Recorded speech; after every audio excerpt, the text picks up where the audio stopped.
Hai, welcome back to my channel Ermiza Ministry. Hari ini kita kembali lagi di pembacaan kita untuk firman Tuhan.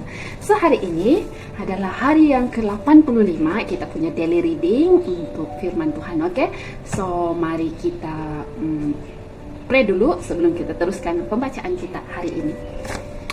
Ya Tuhan, ada Bapa kami yang bertakhta dalam kerajaan syurga. Terima kasih Tuhan karena Engkau telah memberikan kesempatan sekali lagi untuk kami mempelajari tentang firman-Mu Tuhan. Sertai kami, ampunkan segala dosa pelanggaran kami. Semua ini saya serahkan dalam nama Tuhan Yesus Kristus yang telah menjadi juru selamat dan penebus kami.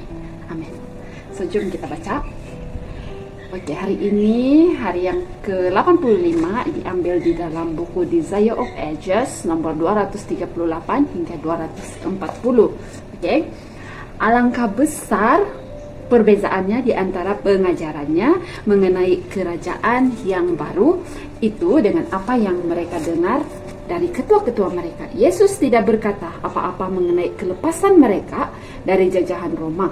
Mereka telah mendengar tentang mujizat-mujizatnya dan telah mengharap bahwa kuasanya akan dipakai bagi keuntungan mereka.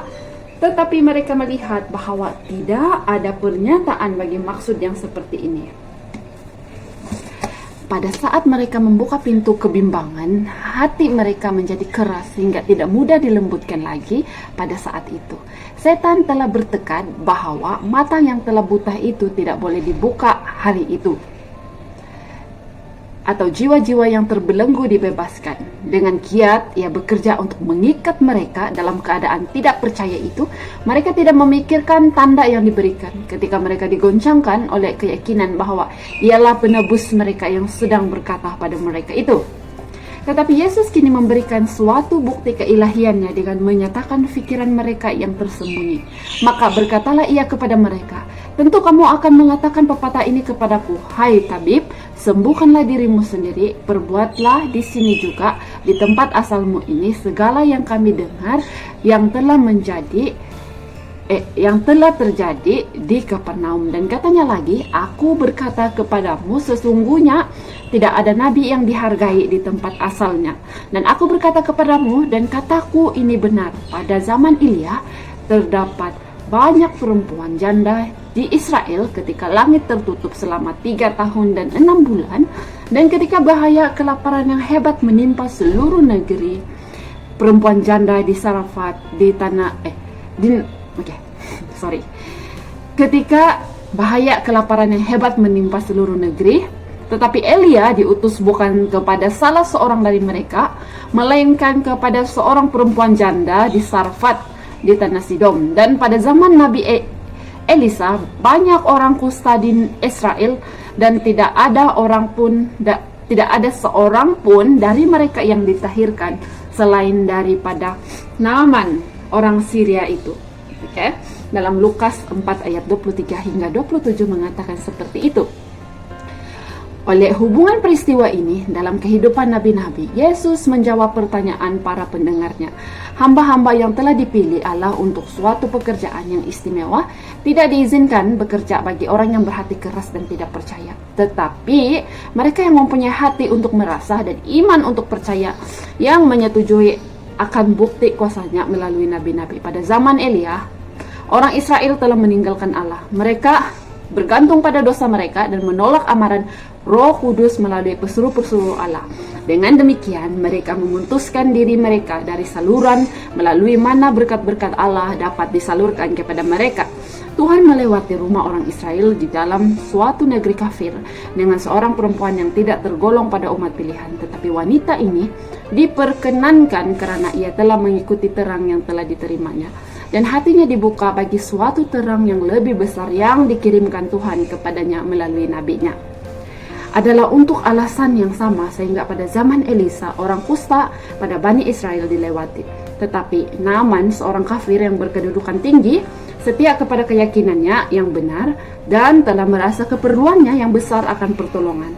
Ia berada dalam suatu keadaan untuk menerima pemberian rahmat Allah. Ia bukan hanya disucikan dari penyakit kusta, tetapi juga diberkati dengan suatu pengetahuan akan Allah yang benar. Derajat kita di hadapan Allah bergantung bukannya atas banyaknya terang yang telah kita terima, tetapi atas penggunaan dari apa yang kita miliki. Maka dengan hal ini, walaupun orang kafir memilih yang benar seberapa jauh, mereka dapat membezakannya berada dalam suatu keadaan yang lebih diperkenankan daripada mereka yang telah memiliki terang yang besar dan mengaku melayani Allah, tetapi tidak mempedulikan terang itu, dan kehidupan mereka setiap hari berlawanan dengan pengakuan mereka. Perkataan Yesus kepada para pendengar di dalam rumah sembahyang memperlekahkan dari sikap membenarkan diri mereka, menekankan kepada mereka kebenaran yang pahit bahwa mereka telah terpisah jauh dari Allah dan menghilangkan pengakuan mereka sebagai umatnya.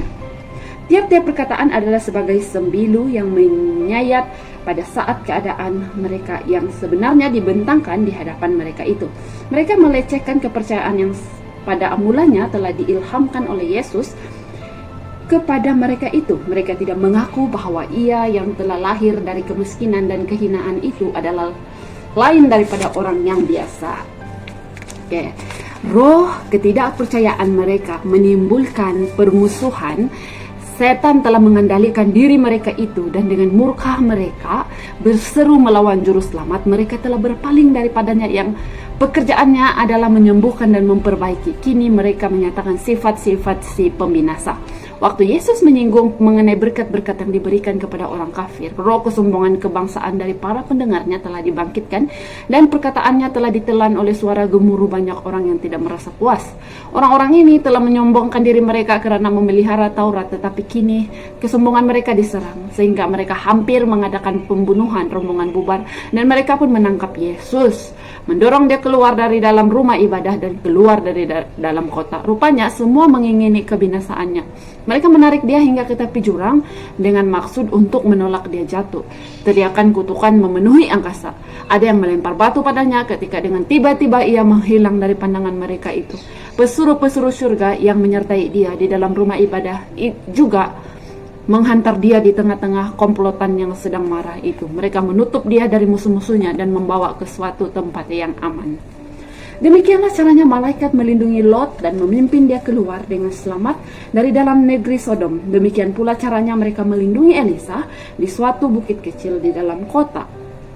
Bila bukit-bukit yang melingkar itu telah dipenuhi oleh kuda dan kereta Raja Syria dan sejumlah besar tentara yang lengkap, Elisa melihat lereng bukit yang lebih dekat telah ditutupi oleh tentara Allah. Kuda dan kereta perang mengelilingi hamba Allah.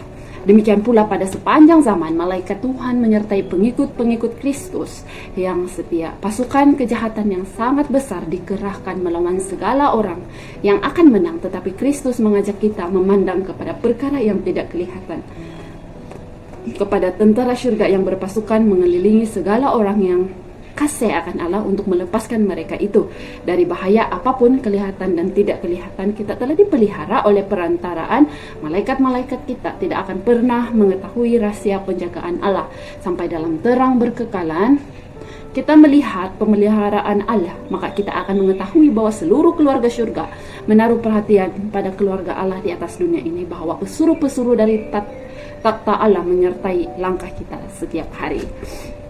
Apabila Yesus dalam rumah sembahyang membaca suratan nubuatan, ia berhenti sejenak untuk penjelasan terakhir mengenai pekerjaan Mesias. Setelah membaca perkataan ini untuk memberitakan tahun rahmat Tuhan, ia lewatkan bagian kalimat hari pembalasan Allah kita, Yesaya 61 ayat 2. Hal ini adalah kebenaran sebagaimana juga yang pertama dalam nubuatan tersebut, dan dengan tenang Yesus tidak menyangkal akan kebenarannya. Ucapan yang terakhir ini dengan senang hati diterima oleh para pendengarnya dan mereka rindu akan digenapi. Mereka mengumumkan hukuman terhadap orang kafir dengan tidak menyadari bahwa kesalahan mereka sendiri lebih besar dari kesalahan orang lain. Mereka sendiri sebenarnya sangat memerlukan rahmat yang mereka ingkari pada orang kafir. Padahal pada hari itu di dalam rumah sembahyang, waktu Yesus berdiri di hadapan mereka itu adalah menjadi kesempatan mereka untuk menerima panggilan surga. Ia yang berkenan kepada kasih setia. Mika 7 ayat 18, dengan seorang yang akan menyelamatkan mereka dari kebinasaan yang disebabkan oleh dosa-dosa mereka. Sampai di sini saja pembacaan kita hari ini. Oke, yang sebelum ini yaitu hari yang ke-84, kita juga baca macam mana Yesus dihalaukan, tapi itu di dalam Alkitab. Dan tadi itu saya baca di dalam buku Desire of Ages. So sama saja lebih kurang. Kristian kan? So mari jangan kita tolak Yesus sebab kebenaran dia ini adalah benar. So kita harus beriman kepada Yesus. Oke, kita kena selalu dekat dengan Tuhan juga.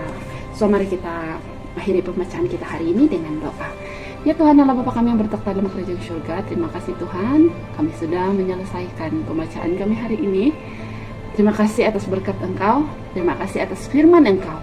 Ampunkan dosa pelanggaran kami Tuhan. Semua ini saya serahkan dalam nama Tuhan Yesus Kristus yang telah menjadi juru selamat dan penebus kami. Amin.